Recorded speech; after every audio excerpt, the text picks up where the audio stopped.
bagaimana software diinstal dalam pikiran bawah sadar.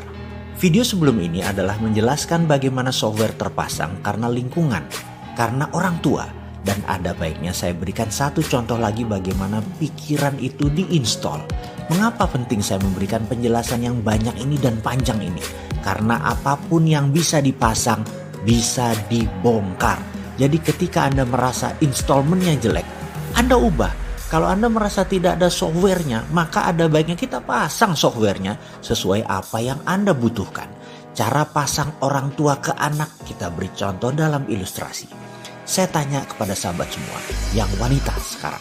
Anda punya anakkah berusia 6 bulanan atau Anda punya anak sudah besar pasti tahu sewaktu sang bayi masih berusia 6 bulanan atau bagi yang belum punya anak. Pernah tahu anak usia 6 bulanan, keponakan atau sepupu.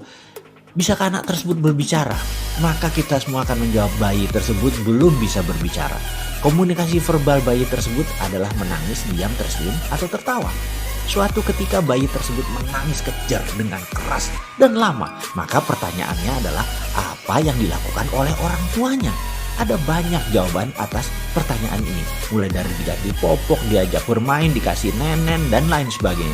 Dan disinilah pertama kali database mulai dimasukkan oleh orang tuanya. Di Indonesia, dalam catatan aplikasi psikologi, anak bayi yang menangis oleh orang tuanya 80% pasti dinenenin atau dikasih susu. Sementara di Jepang, di Amerika, di beberapa negara Afrika, di Eropa budayanya lain lagi. Karena merasa sudah dilihat tidak pipis, belum waktunya makan, tidak ada masalah fisik yang berarti, aman dalam box, banyak orang tua hanya memainkan dan mengajak komunikasi sang bayi. Bayi pun begitu tidak diam, diteruskan mainnya atau malah terus diajak berbicara. Inilah yang kemudian hari di Indonesia banyak anak yang menggunakan tangisan sebagai senjata mempengaruhi orang tuanya karena tidak dibiasakannya bernegosiasi, dibiasakan dituruti keinginan anak sehingga menjadi demanding anak tersebut, menjadi sangat banyak maunya anak tersebut. Ada lagi yang harus diperhatikan, ada software lain yang dipasang oleh orang tua pada sang anak dengan ngegampangin, dengan nenenin tadi. Pertanyaan, mengapa bayi tadi menangis? Kita bahas satu persatu kemungkinannya.